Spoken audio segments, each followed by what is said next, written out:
Bem-vindos a mais uma análise aprofundada. Hoje, vamos olhar para um material assim interessante, a descrição e o índice de um livro. Chama-se Empreendedorismo Descomplicado. Vença os mitos e construa negócios inovadores com confiança. Uhum, A promessa parece forte, não é? uhum. Abordar o empreendedorismo, mas tipo, não como sorte ou fé cega, Sim, mas sim como um processo. Algo que exige método, atitude e, é interessante isto, clareza. Parece que a ideia principal é mesmo desmistificar certas ideias feitas. certo. Descomplicar, como diz o título. Exatamente. E a nossa fonte, como disse, é este excerto, pronto, que nos dá uma ideia geral do livro, da abordagem e também do conteúdo através do índice. Uhum. E um detalhe que me chamou a atenção. A descrição diz que o autor tem mais de 30 anos de experiência em inovação, criatividade, gestão. Isso é relevante. Dá peso ao que é dito. Pois, dá. Sugere que as ideias têm uma base prática, não é? E outra coisa curiosa, ele usa expressões e figuras do folclore brasileiro. Sim, isso é giro. Sim, vamos ter isso em conta ao analisar os termos, porque explica a origem de algumas metáforas que vamos ver. Ok, combinado. Pronto.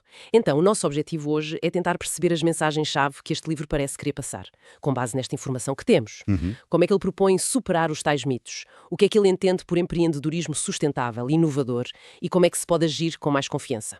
Ok, vamos lá tentar desembrulhar isto. Olha, o que me parece logo fascinante é essa aposta na desmistificação e na adaptabilidade. Sim, Principalmente porque a própria descrição fala de um mercado turbulento que não gosta de fórmulas mágicas. é verdade. O livro parece querer dizer desde o início que empreender é mais do que, sei lá, abrir uma empresa no papel.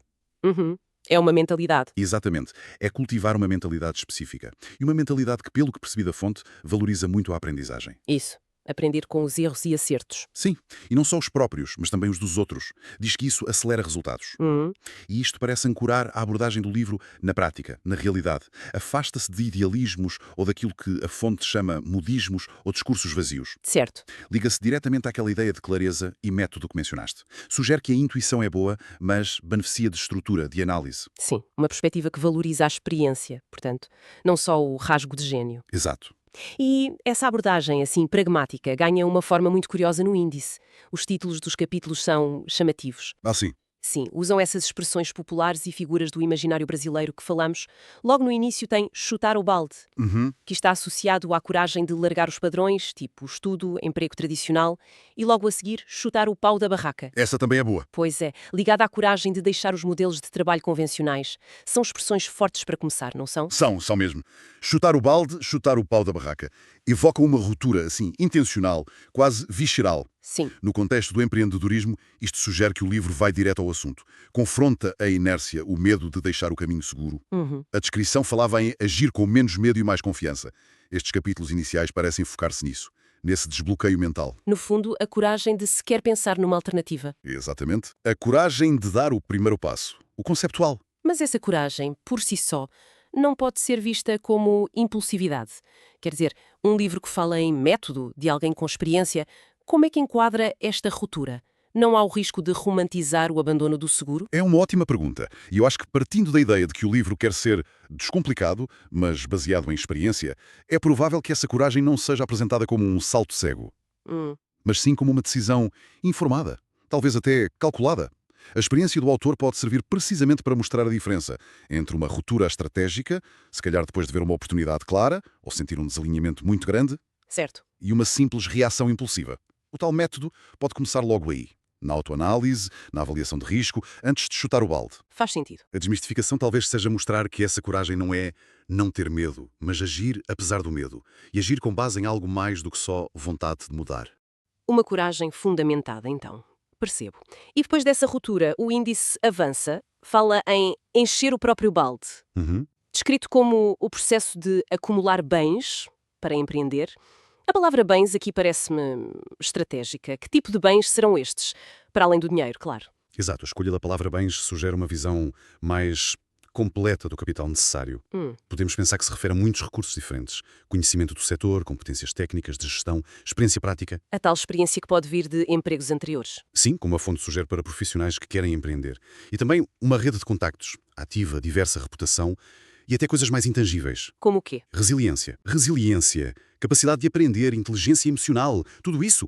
A descrição do livro aponta para profissionais que planeiam empreender com mais segurança. Ah, então acumular estes vários bens seria a base dessa segurança. Exatamente. Contrariar a ideia do empreendedorismo como um ato só de intuição ou sorte. E como é que se enche o balde com estas coisas intangíveis? De forma estratégica. Que tipo de dicas práticas um livro assim poderia dar? Vindo de alguém com décadas de experiência. Pois, aí é que a experiência do autor pode fazer a diferença. Podíamos imaginar conselhos sobre como ganhar conhecimento focado, não é? Sim, formação, análise de mercado. Ou até trabalho voluntário numa área relacionada. Para a experiência, talvez sugira pegar em projetos desafiantes no emprego atual, Ou ter projetos paralelos, os side hustles. para testar ideias em pequena escala, isso. E para a rede de contactos, podia detalhar como construir e nutrir relações. Não é só colecionar nomes, mas cultivar aliados, mentores. Uhum, E para a resiliência, talvez fale da importância de desenvolver hábitos mentais e emocionais para lidar com a incerteza, com o fracasso, que fazem parte do caminho. certo. Transformar a preparação numa fase ativa, intencional, Exatamente. não passiva. Ok, percebo. Então o percurso seria coragem informada, depois acumulação estratégica de recursos variados e a seguir, claro, a execução, armar a própria barraca. A metáfora é clara, sim. Criar um negócio. Mas o índice não para aí, introduz logo os obstáculos e de forma muito viva. O bispo-papão e o boi da cara preta, Ah, interpretados no índice como financiadores e abusadores da boa vontade. Aqui a coisa fica mesmo interessante, a forma como encara os desafios. sem dúvida, usar figuras do imaginário infantil ligadas ao medo para falar de coisas tão adultas como financiamento ou relações exploradoras é uma estratégia narrativa forte. É verdade. Sugiro que o livro quer trazer estes fantasmas para a luz, normalizá-los como parte do processo e, quem sabe, dar ferramentas para lidar com eles. Sim, em vez de pintar o financiador como um herói. Ou ignorar a exploração, parece que encara isso de frente, alinha-se com a promessa de desmistificar, de ser realista, foge de visões demasiado cor-de-rosa. E, ao chamar-lhes bicho-papão, boi da cara preta, será que o objetivo é também reduzir o medo? Mas desmistificar aqui também deve ser dar estratégias, não? Claro, que abordagem prática podemos imaginar que o livro tem para estes monstros? Foca-se na negociação, na diligência, a identificar sinais de alerta? Exatamente. A desmistificação eficaz não se limita a dar nome ao medo. Tem de dar caminhos para o ultrapassar. Uhum. Baseando-nos na promessa de ser prático e na experiência do autor, podemos supor que vai além da metáfora. Se calhar, aborda a importância da preparação para reuniões com financiadores. Não só o plano de negócios, mas perceber as motivações deles, os critérios. Certo. Talvez dê conselhos sobre como avaliar propostas de investimento e identificar cláusulas manhosas. E quanto aos abusadores da boa vontade, que podem ser clientes, parceiros, até colaboradores, Sim, acontece. o livro pode focar-se em estratégias para pôr limites claros, formalizar acordos, mesmo no início, e desenvolver a assertividade para dizer não ou renegociar. Hum. A experiência em gestão do autor seria aqui muito útil para dar exemplos, táticas realistas. Parece uma abordagem bastante completa aos desafios externos, mas o livro também fala da dinâmica interna da colaboração. Ah, sim. Tem capítulos como Dois sacis pererês têm duas pernas, sobre sociedades que funcionam, e Ciranda, Cirandinha, vamos todos cirandar, sobre criar redes de trabalho. Que giro, o Saci. Novamente o folclore. O saci, que só tem uma perna, aqui aparece em dupla para criar algo funcional, estável, é engenhoso. Essa analogia dos dois sacis é particularmente feliz, não é? É assim. Sugere que uma parceria boa não é só somar dois, é criar uma sinergia em que um compensa o outro. Resulta num todo mais capaz, equilibrado, com duas pernas para avançar. Uhum. Vai além da simples divisão de tarefas. Toca na complementaridade de competências, talvez até de feitios, e a ciranda cirandinha. Lembra logo comunidade, interconexão, apoio mútuo. Que é fundamental hoje em dia. Claro, o empreendedorismo raramente é solidário. O livro parece valorizar tanto as estruturas formais, como as sociedades, como as redes informais de suporte, mentoria, partilha. Isso alinha-se com a ideia de um empreendedorismo mais sustentável. Exatamente, e integrado num ecossistema. Essa ideia da complementaridade no Saci é forte, mas as sociedades também são fonte de muitos problemas, não é? Ui, sem dúvida. Com 30 anos de experiência, o autor deve ter visto de tudo. Além da sinergia, que tipo de alertas ou princípios para sociedades duradouras podem estar por trás desta metáfora? Como é que se garante que os dois sacis andam para o mesmo lado? Essa é a questão-chave. A metáfora gira, mas não responde a isso. Um livro prático tem de abordar. Pois. Podemos pensar que, por trás da imagem, o livro vai tratar de coisas cruciais como alinhamento de visão de valores entre os sócios. Isso, se calhar, é mais importante que a complementariedade de competências. Uhum. Pode sublinhar a necessidade de definir papéis, responsabilidades logo de início, mesmo que a relação seja informal, entre amigos. Ah, isso é importante. E outro ponto vital, comunicação. e ter mecanismos para resolver conflitos. A experiência do autor pode traduzir-se em conselhos sobre como estruturar acordos de sócios, mesmo que simples, a importância da transparência financeira, da tomada de decisão conjunta. Certo. A funcionalidade das duas pernas depende não só da união, mas de como essa união é gerida. Uma gestão cuidadosa das relações, portanto. Mas além das relações com os outros, há a luta interna, connosco mesmos.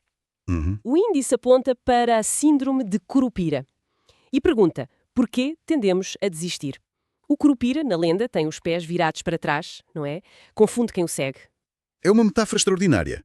Para a autossabotagem, a perda de rumo, a estagnação que tantos empreendedores sentem, Sim, pode representar aquela sensação de andar em círculos, trabalhar muito, mas sem progredir, ou até andar para trás. Ou simplesmente perder a visão inicial ou propósito que nos fez chutar o balde.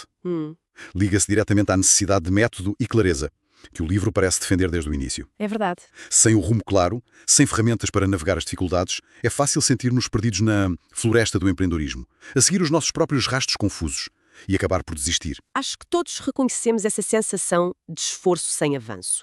Mas como é que se combate ativamente esta síndrome? Se o livro fala em método e clareza, que antídotos, que estratégias pode propor para manter o foco, a direção, especialmente nos momentos de dúvida? Combatê-la deve exigir uma mistura de estratégia e mentalidade.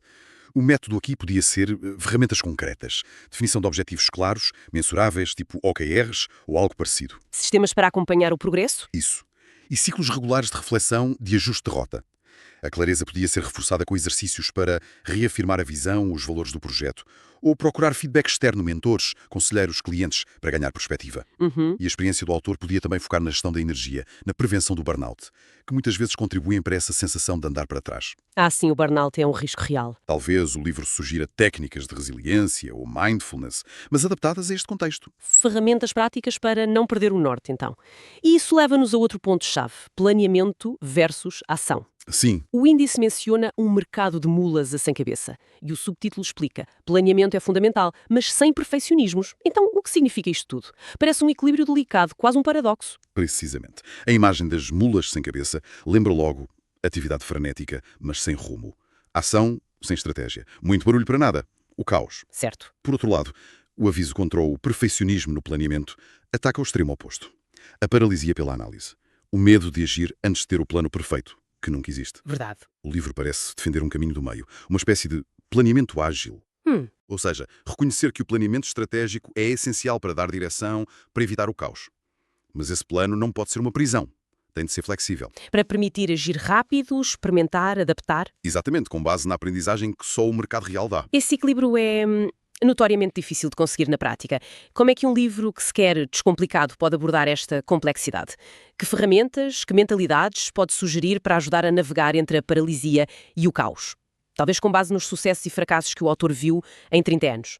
Podia, por exemplo, introduzir conceitos como o MVP, o produto mínimo fiável, para lançar algo depressa e ter feedback, Isso. em vez de esperar pela versão perfeita. Podia discutir metodologias ágeis, adaptadas a startups, que usam ciclos curtos de planear, agir, aprender. Certo. Talvez ofereça critérios para ajudar a decidir quando é que o planeamento já é suficiente para dar o próximo passo, focando-se em validar as hipóteses mais críticas do negócio primeiro. A experiência do autor seria valiosa aí, para ilustrar, talvez com casos reais, os perigos tanto do excesso como da falta de planeamento, e como encontrar aquele ponto ótimo que permite avançar com inteligência e velocidade. Isso levanta uma questão importante sobre a capacidade de iterar, de aprender depressa. Que deve ser central nesta abordagem. Sem dúvida.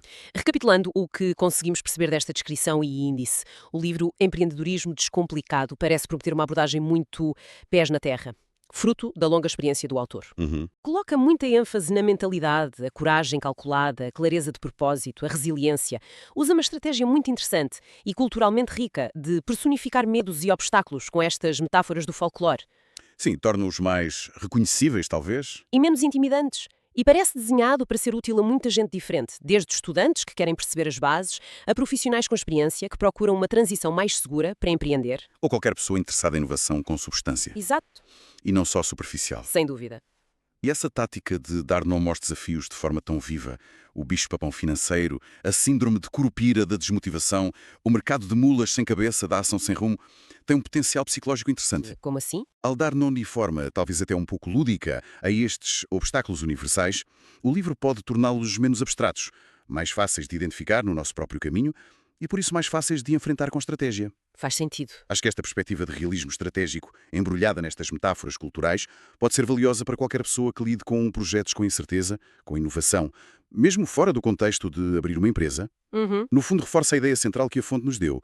Empreender é, antes de mais, uma mentalidade informada, adaptável